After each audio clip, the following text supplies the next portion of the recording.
What's going on, guys? It's your boy Az. We are back here. We are going to be doing another Dark Dimension 5 here. Finally had some time, and we were able to get this done here. And yes, this is going to be another crazy node where, very similar to 5 and I think 4 as well, you kind of have to wait for the right RNG where you have to let the other side hit all their attacks first, and just hoping that everybody lives through that first attack, so that way you can get your turn in. Apologies again, as I said before in my previous node attack. I think in 5, 4 the footage was deleted. I wasn't able to get it back, so I apologize for that, guys. We'll hopefully have to try this one again if I ever get through Dark Dimension 5, and if we can redo it, and then hopefully run it again for you guys and get it recorded. But otherwise, yes, so that's pretty much it. We're running the exact same team. Details of the 5 characters, I think I covered that earlier on in my other videos, so links are in the description for you guys there. That way you don't have to waste too much time listening to me jarbo on this one. But that's the lineup, that's the team, and yeah, let's actually jump right into it.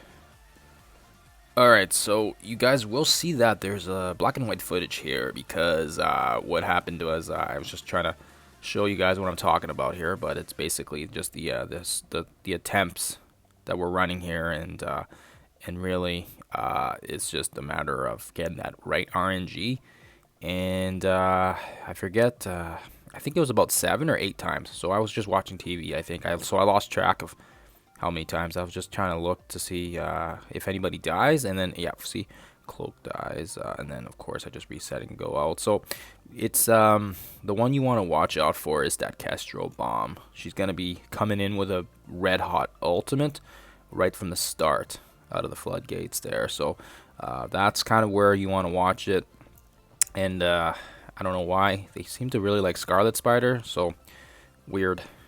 Anyways, eventually, I think after our 7th or 8th try, then we got the right RNG, and that's where I think it was Scarlet Spider. He was able to actually dodge that ultimate, and whoops, and I'll turn that sound off. He was able to dodge that ultimate off, and that's kind of where we were like, okay, sweet, let's see how this one goes. So very similar to the Scourge, where you're kind of waiting around for the right RNG, but once that happened, then we could get to our Cloak, which unfortunately he died last time, so he wasn't able to get his ultimate all refreshed up, so that's fine. I kind of screwed that on myself, but I still wanted to see if we can do it without that ultimate right from the get-go. We do have daggers, so that's why I was kind of being a little bit hopeful that it wasn't going to impact us. But yes, we will hopefully see how that goes with this one. For sure, I know, just like the previous nodes, you kind of just have to take it day by day and see how they are. And then of course, there we go. We land that ultimate there, get the blinds across the board, and we have Ghost Spider's ultimate ready as well. So we're good to go there. And as you guys see here, once they get the blinds, it makes a ton of difference, right? That mitigation, for sure. She was heavy on the Mystic materials, especially now with all these new characters and the Darkhold team and all that using these resources. But I still don't regret bringing her up because based on what I've heard from other people on this node, yeah, she seems to be the way to go here. For this Having one. Said that as well, I mean, you're more than welcome to use other characters and just kind of slowly chip away at it. For me, myself, I use Cloak and Dagger quite frequently in the Mystic Doom raids, so I already had sort of that mindset that I wanted to bring them up. And then of course they're a pretty top tier elite war team to use on offense or defense. And then of course with the Scourges, if you've got either the city nodes or hero character traits, they will be in there, and they are a very effective pair or duo that you can use for those nasty Scourges. So anyways, we land the ultimate here on one that has less buffs, so that way it does less damage. Just keep that in mind. I just found that out, so thank you for somebody brought that to my attention, and it was amazing when I found that out, so thank you for that. And then of course, now we're down to some of these really crappy minions, and you can kind of just stall your turns out here. You can take your time with it because it's just Nick Fury. He can really, you could probably just really focus on the minions and just allow him to bring out more summons if you need to refresh those cooldowns.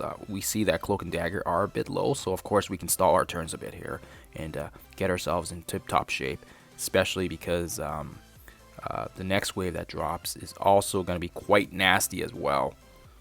I think it's just looking at the MSF.gg, it's going to be a mix of Secret Avengers and some weird Sinister Six stuff, but actually, I just remember who it was now. I remember it was like I think it was a troll name, but it was Modoc Graviton, which obviously is just kind of remembered it as I was thinking about it when I was talking here, and yeah, it was thank you, sir, for pointing, or ma'am, whoever.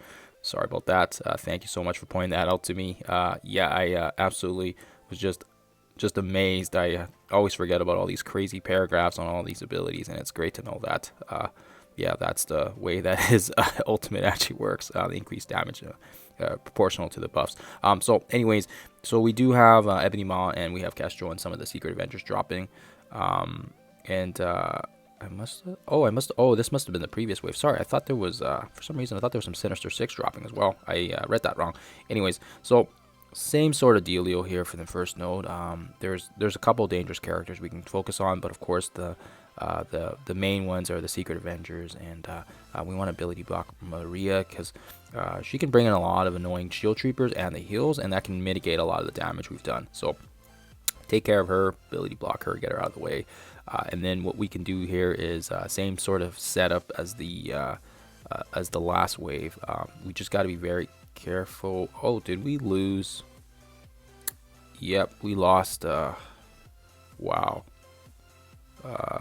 I don't even remember this.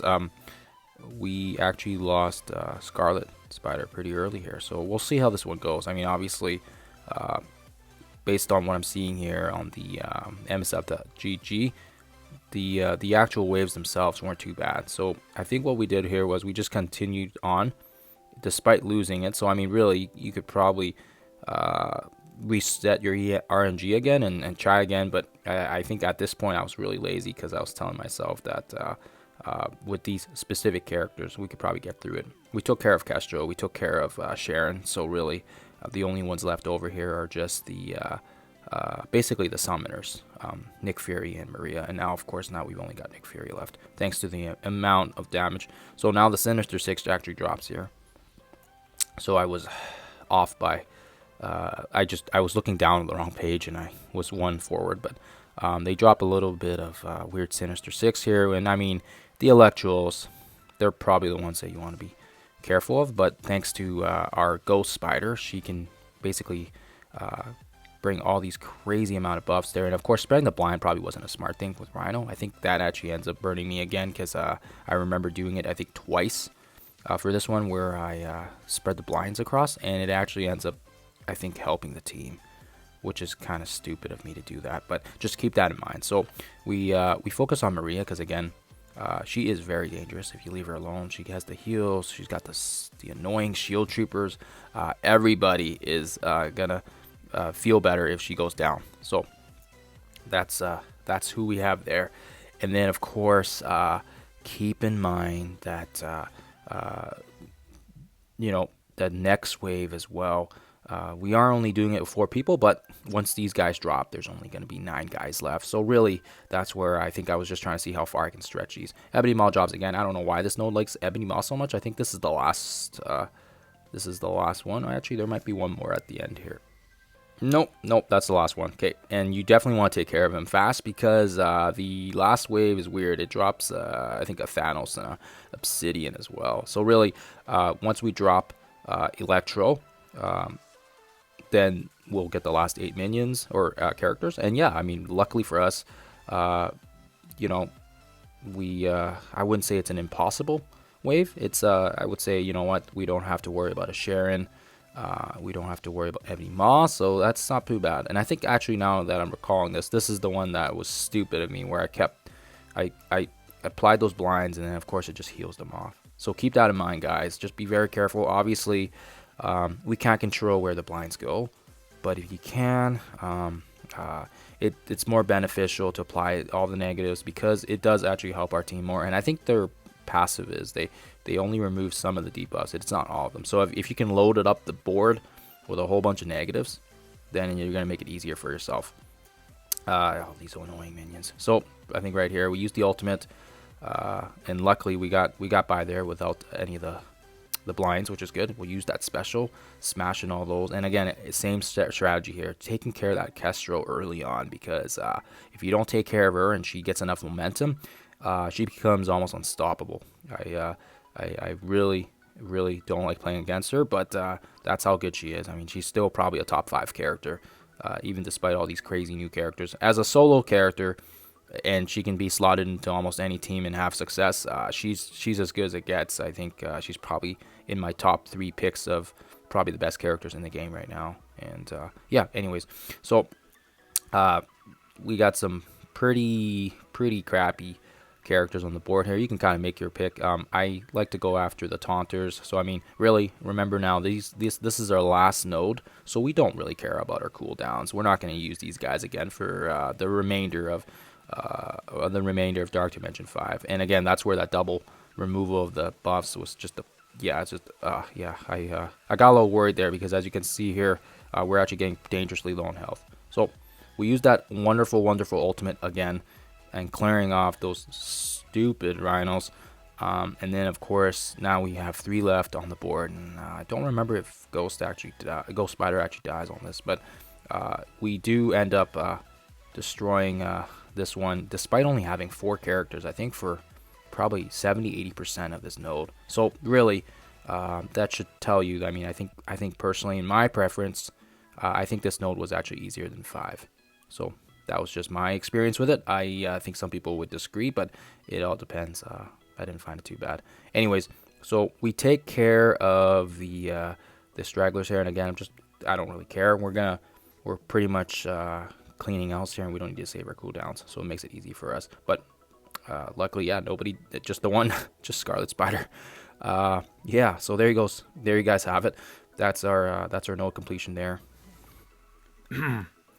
And yeah, I think very surprised that we were able to get it done with only 4 out of the 5 characters, but we got it done here.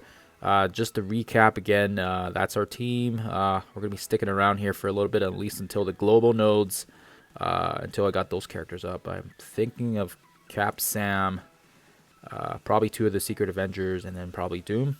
Still trying to figure out who I want to do as my 5th, but I'll have fun trying to figure that out, I guess. Thanks for watching, you guys, and yes, apologies again about the Node 4. Hopefully we can get that footage to you guys eventually when we finish Dark Dimension 5, whenever that is. Node 5 was probably the hardest one, I'd say, out of the batch here. And then, of course, Node 4 was the one, when you go into it, you only really fight like 5 or 6 guys every wave, which made it really easy to one-shot. So that was by far the easiest one. And then, of course, actually, as we're talking about these nodes now too, yeah, was it Node 3, same sort of setup as well, same lineup. It was had to do 2 attacks because I screwed up on my cooldowns, but it was a 2-shotter, and yeah, I was able to get it done as well. Just did not want to, I think there was only like 10 guys left, and I just didn't want to do another reset to get that right RNG at the start. And yeah, I screwed up my cooldowns from Node 2. Node 2, I dropped the guys too fast, and I ended up screwing up, I think, either Ghost Spider or somebody's ultimate, and they weren't ready, and it wasn't on cooldowns, and that basically screwed me for the first little bit there. So unfortunately, that was that. And then of course, Node 1 was probably I think the roughest about Node 1 was the cooldowns weren't ready from the get-go, so you kind of have to build everything up first. But once you do, it's pretty peachy. All right, guys, that's all we got. Thank you so much for watching. That's probably going to be a little bit until we do the next one for global, but I appreciate you guys' support, and we will catch you guys in the next one.